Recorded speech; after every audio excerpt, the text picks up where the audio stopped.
you for figuratively and literally having my back. You are a misogynist.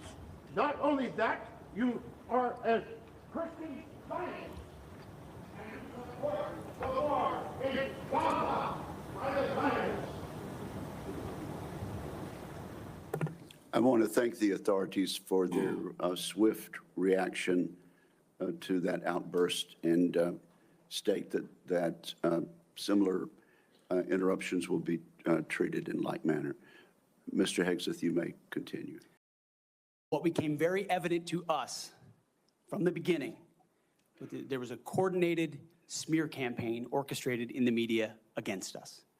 That was clear from moment one. And what we knew is that it wasn't about me. Most of it was about President Donald Trump, who's had to endure the very same thing for much longer amounts of time. And he endured it in incredibly strong ways. So we, in some ways, knew it was coming. We didn't understand the depth of the dishonesty that would come with it. So from story after story in the media, left-wing media, we saw anonymous source after anonymous source based on second or third-hand accounts. And time again, stories would come out, and people would reach out to me and say, you know, I've spoken to this reporter about who you really are, and I was willing to go on the record. But they didn't print my quote. They didn't print any of my quotes. Or, I've worked with you for 10 years, or I was your accountant, or I was your chief operating officer, or I was your board member, or I was with you on 100 different tour stops for Concerned Veterans for America. No one called me. No one asked about your conduct on the record or off the record. Instead, a small handful of anonymous sources were allowed to drive a smear campaign, an agenda about me, because our left-wing media in America today, sadly, doesn't care about the truth. Because everybody in this room knows, if you're a rifleman and you lose your rifle, they're throwing the book at you. Mm-hmm. But if you're a general who loses a war, you get a promotion. That's not going to happen in Donald Trump's Pentagon. There will be real standards for success. Everyone from the top, from the most senior general to the most lowly private, will ensure that they're treated fairly, men and women, inside that system. So the confirmation hearing, guys, we're going to react to it a little bit. I'm sure you guys seen some snippets of it online, but I want to kind of do my due diligence and show you kind of the breadth of all of it. So you got to get a general sense. We won't be able to cover everything in detail, but there was a few things that I found interesting about the hearing. So you saw from the intro, before his opening statement, he was constantly interrupted with numerous protesters, numerous, I think, interruptions. They call him a Christian Zionist, war criminal. I don't know. These people, these people interrupt for attention, and they got it. Hell, there was one where it took 3 guys to move one guy out because he was causing such a disruption in his opening statement. So that's how much drama was in this hearing. And we're going to get into the teeth of things, right? And as you saw from the second intro before I began my commentary, is that he points out how the mainstream media weaponize their influence to deliberately refuse to publish positive quotes about him. And this is something that I've been calling out about the Democratic defenders, aka liberal news media, is this idea that they like to cherry pick what they want to present to their audience, to the world, actually. And it doesn't help that majority of these media organizations are left wing. So when you hear people saying, oh, he has no qualifications, he's not qualified, what constitutes someone being qualified, right? Is it their experience? Is it their, hey, look, if you give me this position of power, this is how I'll run it. And if it's a good idea, you should give that person an opportunity, correct? Because we have what? I think in Biden's current administration, I think we talked about this a lot when it came to qualifications. Biden had a human and health services person who's just a lawyer, a politician, career politician, lawyer. What makes him qualified to be the HHS secretary, Health and Human Services secretary? What makes him qualified? So this idea that like they hold Republicans to a higher standard than they hold Democrats, this is some of the things that I point out. And before I go into the teeth of, what you guys are here for, like these Democratic women coming at Pete Hegseth, how he calmly handled them. Before we get into that, I wanted to show you kind of the clash between the left and the right on this hearing. But that he could not answer basic questions. Not just gotcha questions like, would you uphold the Geneva Conventions? Would you refuse an unlawful order if the president gave you one, which did happen under Trump before with Hegseth? Would you ever sic the U.S. military on American citizens? There are many examples of questions that, yes, he was very articulate and polished, and he's a TV host. That's his main qualification. I know in TV we sometimes get confused. Why do you denigrate this man's service? I don't understand. 20 years, Scott, decorated, okay. Scott, Ivy Leaguer. Never... He's a TV host. That's all he is. Wait not his main qualification. That is his main. He said he's a TV host. It's his main qualification. It is his You're denigrating this man's qualifies you. Not every member who serves deserves to be in charge of the DOD. She said his main qualification is that he's a TV host, and I'm sorry, that's just baloney. I think that gets him 40% His main qualification is that he's a warfighter, and he's going to be the closest warfighter we've ever had to the enlisted people running the Pentagon. He's decorated, he's an Ivy Leaguer, and he knows what he's doing. Just to be clear, Scott, I hear you say that because I remember Pete Hegseth said it. I think you should recall that there have been people who have run the Pentagon who have been in war. Even if they are officers, they have been in war. Their service doesn't get to be denigrated either. I'm not, but I think he's he's closer to the average enlisted man who has been deployed and deployed and deployed than anybody that's been up for this job but do not say, which is maybe why he defended war criminals. Do not say that there have not been. Oh, now he's a war criminal. No, he defended them when Trump Let me take a pardoned shot them. at this. Let me take a shot at this. Yeah, you can definitely tell she was an opinion columnist, but I don't know. She don't help herself a lot, but I digress. This is not about her, right? But she is easily influenced by this right here. Because to me, it's like, if you don't do any research, you just denigrate the guy's entire service because, he wasn't a general, he wasn't in any leadership positions, but he ran and operated in our the Veterans Affairs. He helped with nonprofits. This man's a very successful guy. And what? I thought you liberals love educated people. He's educated. And y'all still, like, this is just politics, guys. This is just politics, right? So we're going to get into some clips. I think everyone wants to see this one, Warren, right? So, in other words, you're quite sure that every general who serves should not go directly into the defense industry for 10 years. You're not willing to make that same pledge? I'm not a general, Senator. You'll be the one, let us just be clear, in charge of the generals. So we're going to go through some clips, some clips that many people find very funny, right? So she's not the only one. It seemed like it was the battle of the women today. All these Democratic women senators, they were really going after Hegseth this time. We got a lot of clips to go through. So enough of my talking. Let's get back into the clips. I don't want you thinking, can't serve if you're a mom, can't serve if you're LGBTQ, and then last, can't serve if you're a leftist. The statements you said about people who have views differently than you, that we're the enemy, are you saying that 50% of the DOD, if they hold liberal views or leftist views or are Democrats, are not welcome in the military? Are you saying that? Senator, I volunteered to deploy to Afghanistan under Democrat President Barack Obama.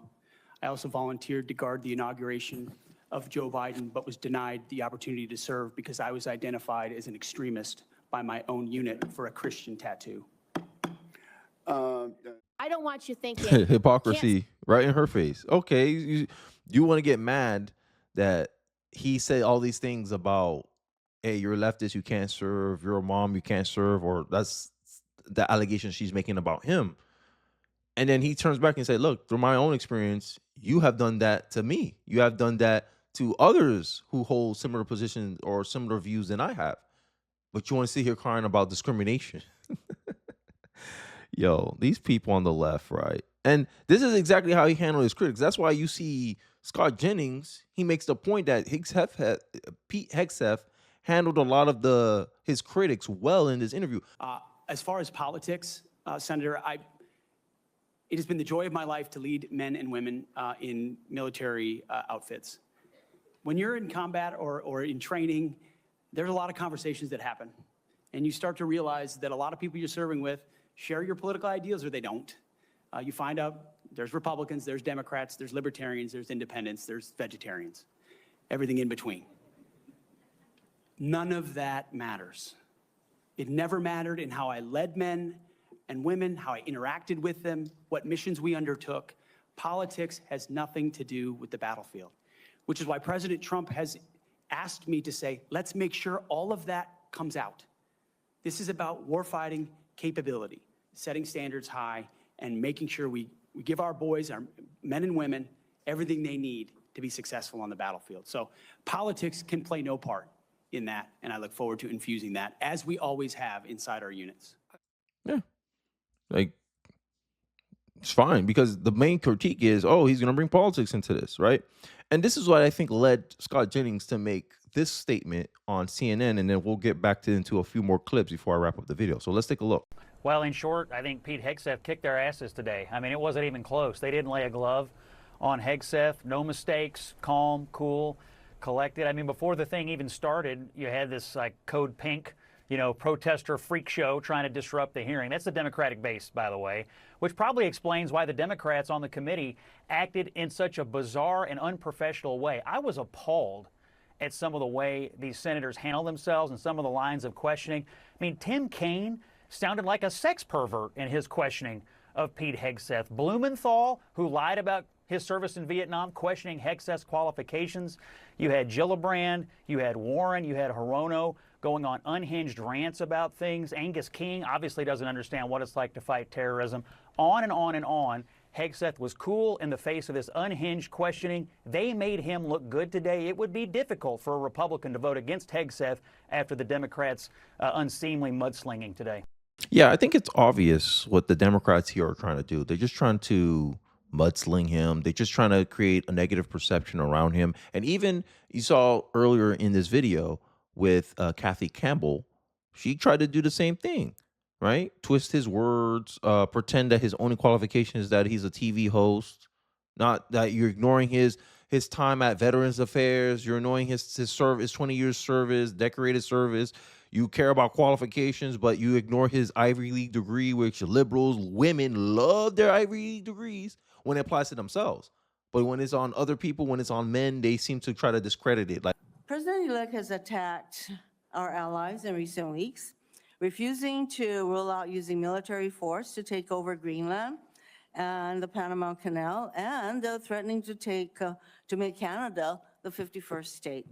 Would you carry out an order from President Trump to seize Greenland, a territory of our NATO ally Denmark, by force, or would you comply with an order to take over the Panama Canal?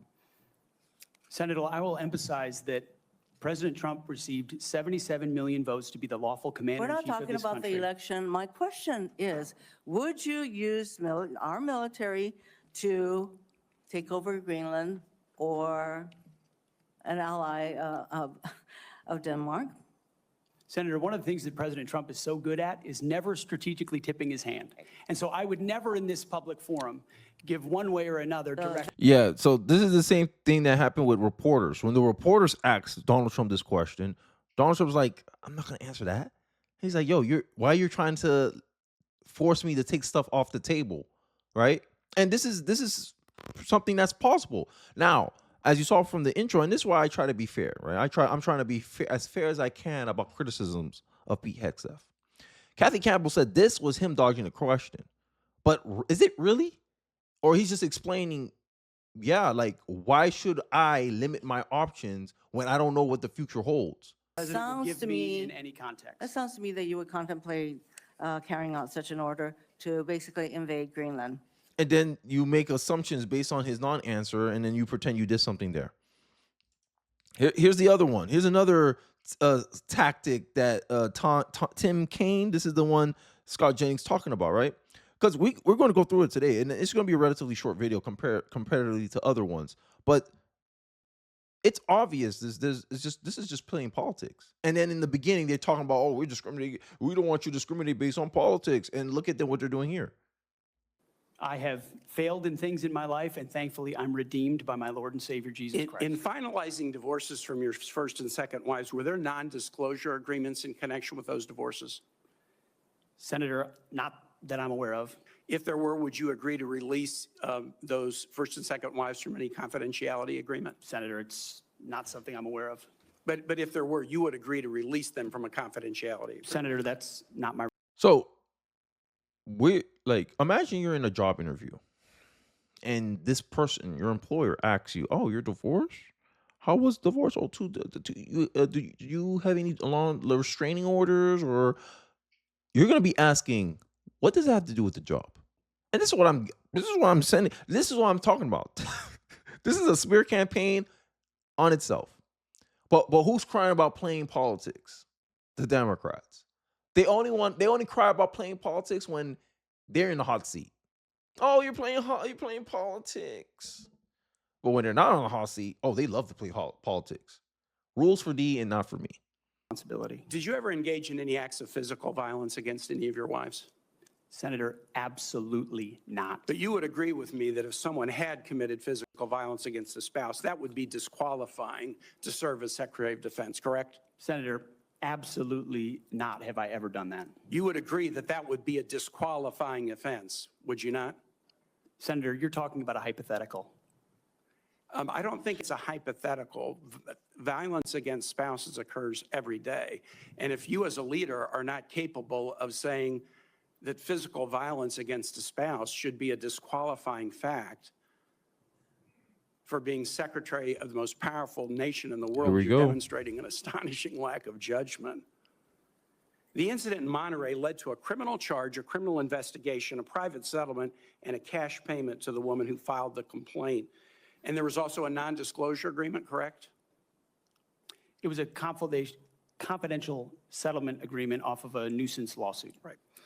During an interview, you claimed that you settled the matter because you were worried that if it became public, it might hurt your career. Do you maintain that you were blackmailed? Senator, I maintain that false claims were made against me. And ultimately, your attorney those used false the claims, phrase. I have the opportunity to attest my innocence in those false claims. Yeah, exactly. Like, yeah, I honestly feel like this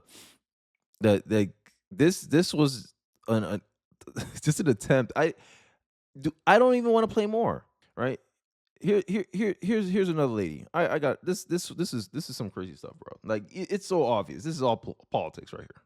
How can we ask these warriors to train and perform the absolute highest standards when you are asking us to lower the standards to make you the Secretary of Defense simply because you are buddies with our president-elect? And by the way, he has filed for bankruptcy 6 times. I'm not quite sure he's the kind of CEO you want to refer to as a successful businessman. How can we ask these? Statistically, most businesses fail. Statistically, your first business is not always going to be your most, you're not always going to succeed on your first try, right? If you look at any successful business person, multiple times they have multiple failed businesses. It's just they hit that one that worked, and that's how they got their millions, sometimes billions of dollars. And this is what I hate about our education system is that they make mistakes seem like something that's an anomaly when no, mistakes are as natural as humans breathing, right? And these people, they expect perfection, right? But they themselves are not perfect, right? This is the idea of he without sin cast the first stone, and that is the ultimate form of hypocrisy to sit there and pretend that like someone has to be perfect to be qualified for a position of leadership when these people, these politicians are some of the most like scandalous people, right? They got a fund for sexual allegations against them. Like there's a whole fund for these politicians to essentially do the same thing that Bill Clinton got hit with, Donald Trump got hit with, Pete Hegseth allegedly got hit with. And there's just also there's no bad PR from accusations because they know how much of a character assassination is to be accused of battery, abuse, assault. They know how damaging that is for the image, the public image of a politician. That's why politicians have a fund for this stuff. But y'all, in the same breath, going at Pete Hegseth. Like, I don't understand what's going on. What could happen to men of influence and power or status or rich?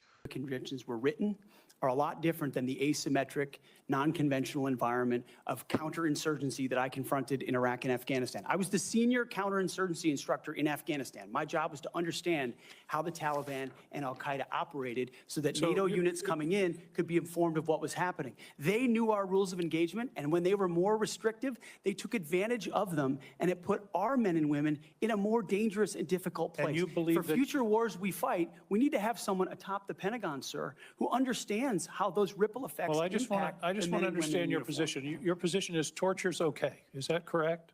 Waterboarding, torture is no longer prohibited.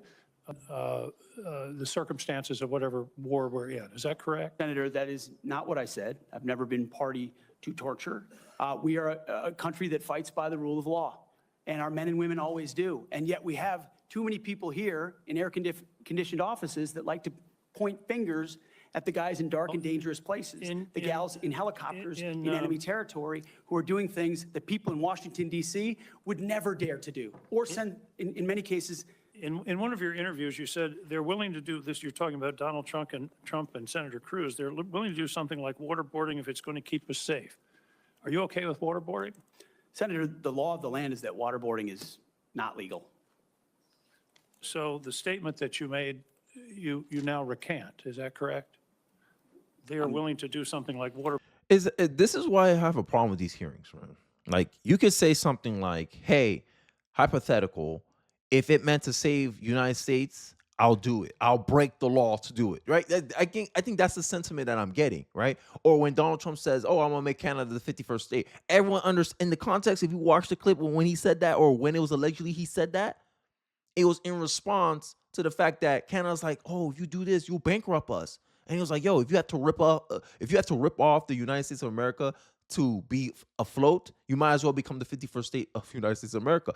That was said in like a joke, like a joking response to like hit back at Justin Trudeau. But they don't give you this context. They'll just say, oh, he said he wants to take over Greenland. He wants to take over Canada. I'm tired of this stuff, bro. The Democrats want to take you literally when you're joking. And when you're being serious, they want to say, oh, no, he don't mean that. He's just lying. So I'll end off with this. So after 4 grueling hours of baseless attacks, Pete Hegseth celebrated his stellar performance with a well-earned hug, handshakes from senators and colleagues alike.